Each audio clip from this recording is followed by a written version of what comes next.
Okay, bumping the camera, making it shake. Yeah, so let's just keep it raw. And we'll just continue. I wanted to share with you a video about a particular topic, or maybe a couple topics, but it's about one of my favorite topics, beliefs. Beliefs. And the ability to disbelieve or suspend disbelief at certain times. When we often go through life building up facts and belief systems that build the structure and understanding of our life and our surroundings and the world we live in, oftentimes, most times, these beliefs come in from outside. We're told these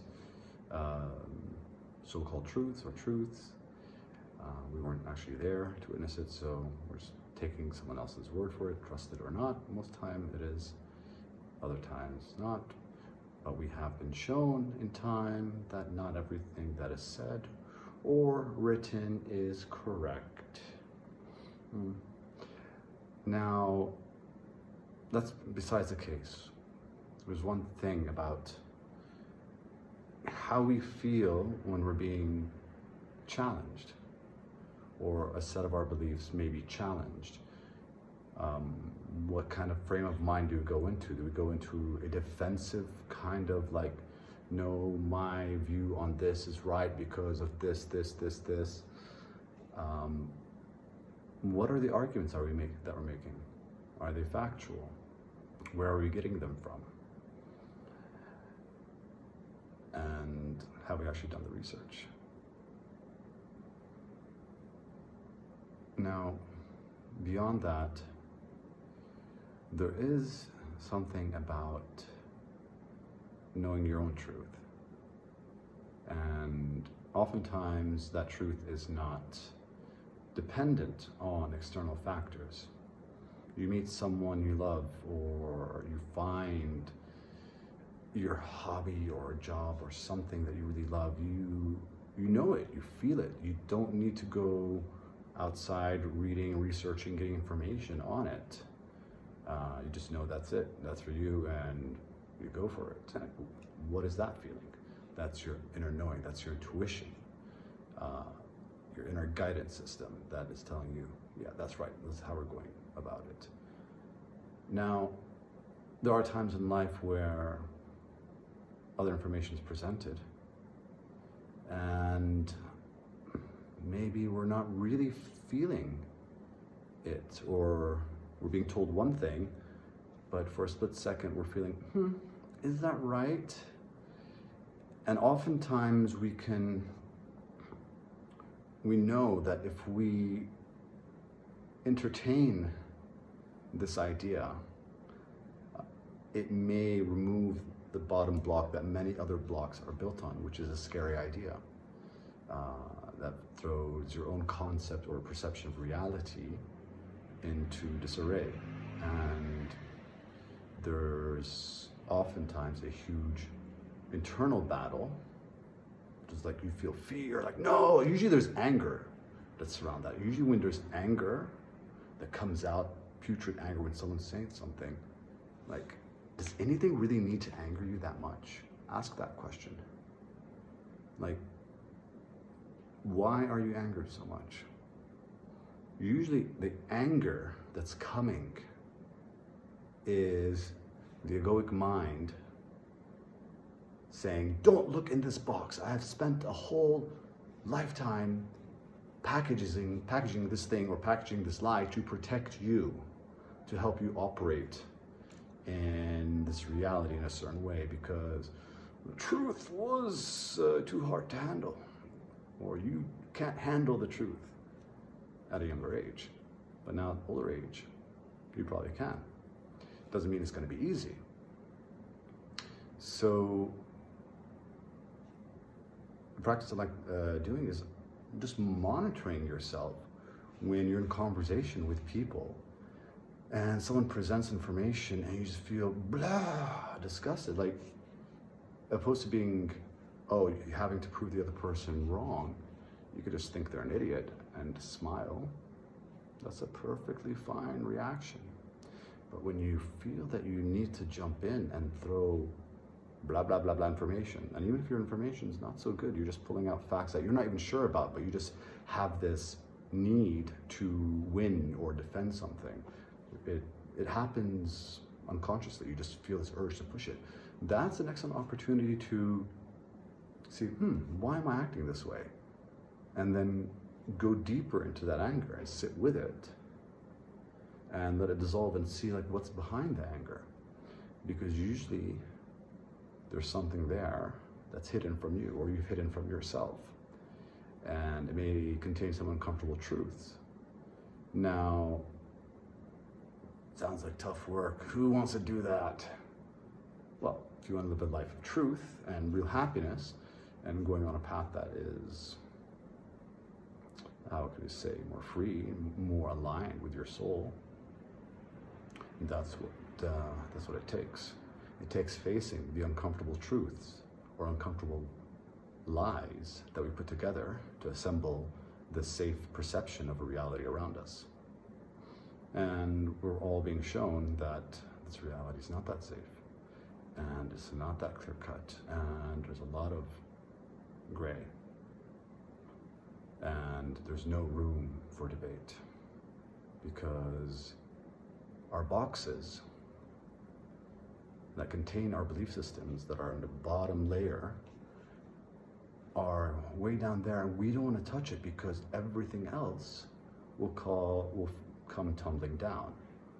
When I say come tumbling down, like our other perceptions may come tumbling down, which is a painful process in the beginning, but it's very liberating afterwards. It's like just a reshuffling and understanding of what is true for yourself and what is not. And so sitting with that anger, what is it? Feeling it, and just going back to the exercise. When you feel the anger, like, step away, but see what it is, like go into it, and then just go into that exercise where you feel like, you just pretend the anger is like a visitor in your home.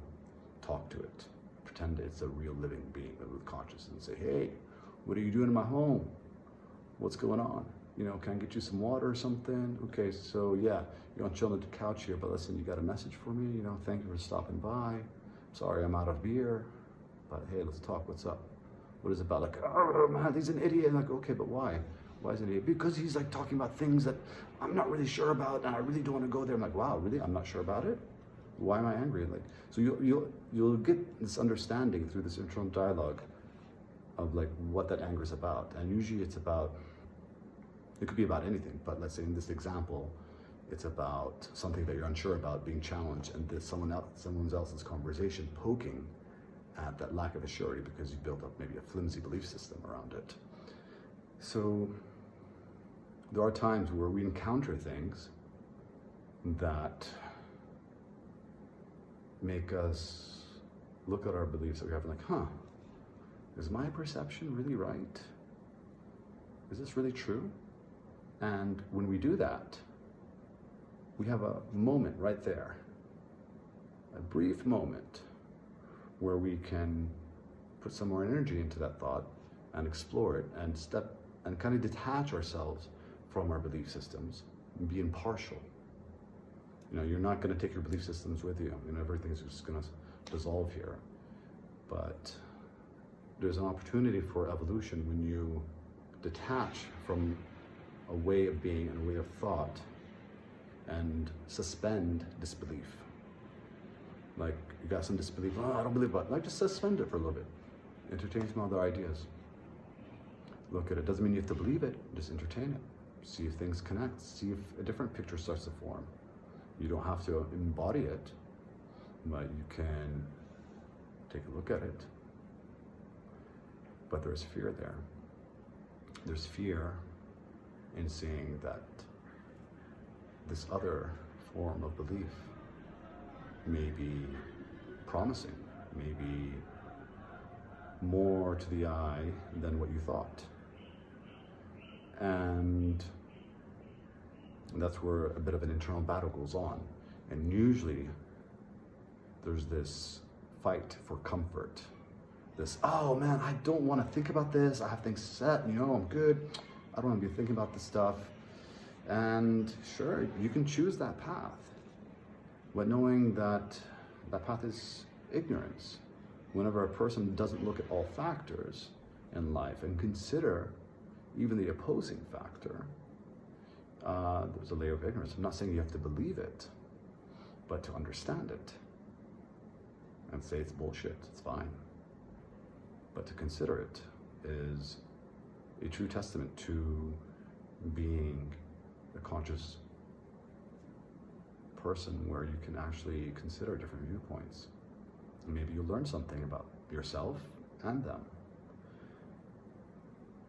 And then there are certain truths.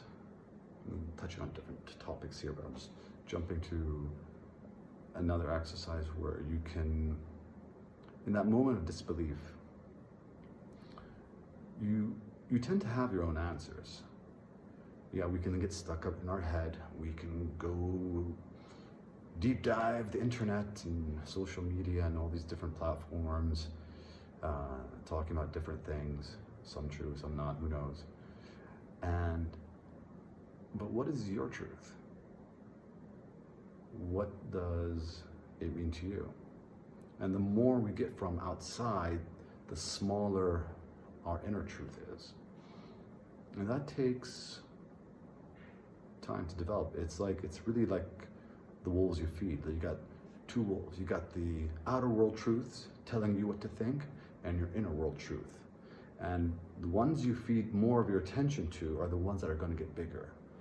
So throughout life, usually go through schooling, university, and everything, we're getting information that our inner truth tends to be weak, especially if you have strong community and social pressures, family pressures, and cultures. Your inner truth, what's true to you, can be weak. Not for all, but for some people. So it takes training to feed that. Instead of going and scouring information, reading journals, and becoming a PhD in a particular topic, just go inside and see how you feel about it, which usually may not lead you to the ultimate answer, but may lead you to the next steps, what's best for you at that moment. And it's best to do it in a calm state, not when you're triggered and angry.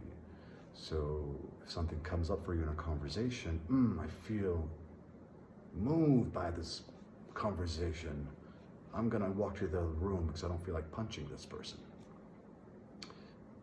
So maybe think about that conversation later on in the day and do the exercise where you pull up the feeling of love. Whether it's embrace from a family member or a pet, just pull up a nice, peaceful, loving memory.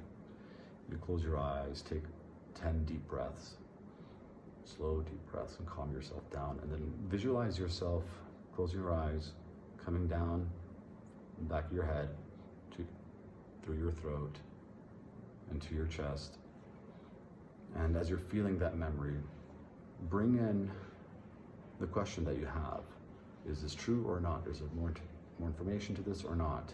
Whatever question that is, as soon as you think of the question, there's an immediate answer that comes to you. Immediate, like within 3 seconds, less than 5 seconds. That is your intuition. That's your instant intuition. If you know it when you're in a peaceful state, it comes to you. So getting into these meditative states, feeling your own truth, finding your own truth is critical in many aspects of life, especially right now. And when you find that answer comes, you could ask it a couple times, but know after 4 or 5 seconds, that's when the mind comes in, which is the database of everything you hear, everything that you process. And that will start spitting out the dialogue of stories. Oh, this is crazy. No, I read this here or there. Okay, that's great. Just put that aside for now. Go back into your center. And what is your truth? And ask yourself that. And you may be surprised what you'll find. So that's what I wanted to share. And have a lovely, lovely time wherever you are. And thanks for tuning in.